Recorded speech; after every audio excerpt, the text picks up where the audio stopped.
Dieu vous bénisse, Dieu vous bénisse. Paix et grâce chez vous encore en ce moment.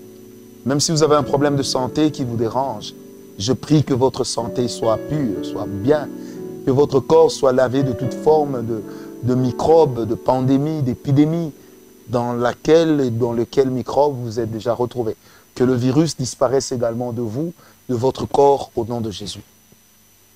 Les rêves sataniques, les conséquences. Quelles en sont les conséquences? Après la méfiance, je voudrais parler d'une conséquence aussi néfaste. C'est la haine. Vous savez, un rêve satanique peut créer dans votre cœur une haine. Une haine à l'égard d'une personne que vous aimez. C'est comme ça que vous allez remarquer que dans la vie, il y a de ces personnes qui vous haïssent. Mais vous ne savez pas pourquoi. Et des fois, il arrive qu'elles-mêmes ne sachent pas pourquoi elles vous haïssent. Même dans l'église de Jésus-Christ, vous allez trouver des gens qui se haïssent. Pourquoi? Parce que certains sont tombés sous le charme d'un esprit de haine, sont tombés sous le charme d'un esprit de moquerie, d'un esprit mauvais, en bref, d'un esprit qui est là pour faire quoi? Pour t'amener justement à ce que tu éprouves de la haine pour ton frère. Je voudrais t'amener à lire avec moi Jean 14, verset 30. La Bible dit, « Je ne parlerai plus guère avec vous, car le prince du monde vient. Il n'a rien en moi. » Bien aimé, la haine n'a rien en Jésus. La haine n'a rien à voir avec notre Seigneur. La Bible dit, par ceci, on reconnaîtra que vous êtes de moi, lorsque votre amour sera connu de tous. Et le Seigneur Jésus dit, aimez-vous les uns les autres. C'est le plus grand commandement que je vous donne. Lorsque vous lisez les commandements, même les commandements de Moïse, ne sont pas possibles d'être respectés lorsque vous n'avez pas l'amour du prochain. Bien aimé, derrière un rêve, une personne haineuse ouvre déjà une porte à des rêves de haine. Une personne qui a du mal à accepter les autres, une personne égoïste, une personne égocentrique aura du mal à accepter les autres. Et cela peut malheureusement se faire voir derrière le genre de rêves qu'il fait, qui peuvent être des rêves de haine. Dans ces rêves, il est toujours en train d'injurier, il est toujours en train de se bagarrer, il est toujours en train d'avoir des prises de bec avec une personne. Bien aimé, que des personnes qui vous détestent. Vous allez voir des gens qui rêvent. Dans leur rêve, ils voient que vous êtes en train de prendre son mari, de lui arracher son mari. Et puis la journée, elle vous hait et c'est parti pour la vie. Bien aimé, la haine ne peut jamais être considérée comme un sentiment positif. La haine ne doit jamais être considérée comme un sentiment qui vient de Dieu.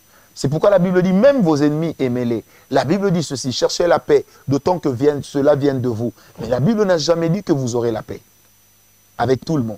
Parce que même si vous n'êtes pas une personne haineuse, il y en aura qui vont vous détester. Il y en aura qui vont vous haïr. Il y en aura qui ne vous accepteront pas. Pourquoi? Parce que ainsi va le monde. Ainsi la terre est en train de tourner. Ainsi la terre est en train de continuer malheureusement son cheminement.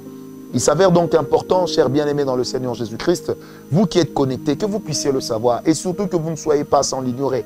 C'est que le diable est champion. Il est maître à créer la discorde entre les enfants de Dieu, à susciter la haine dans les cœurs, à susciter le désarroi dans les cœurs. Parce que lorsqu'il y a la haine, lorsqu'il y a le désarroi, lorsqu'il y a ce désordre, eh bien le diable tire plaisir. Le diable est content, il est heureux, il sait qu'il vous a mis KO, il sait qu'il vous a détruit et il sait que sur le panthéon de l'amour, votre nom ne figurera plus. Ma prière en ce moment, que la grâce de Dieu enlève la haine de vous.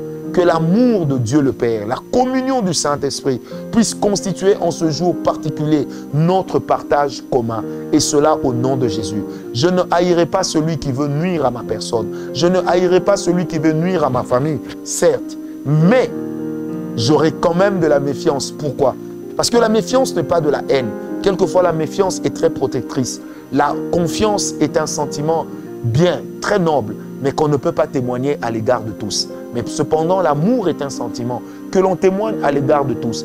Tous ne sont pas obligés d'être vos amis. Tous ne sont pas obligés d'être avec vous.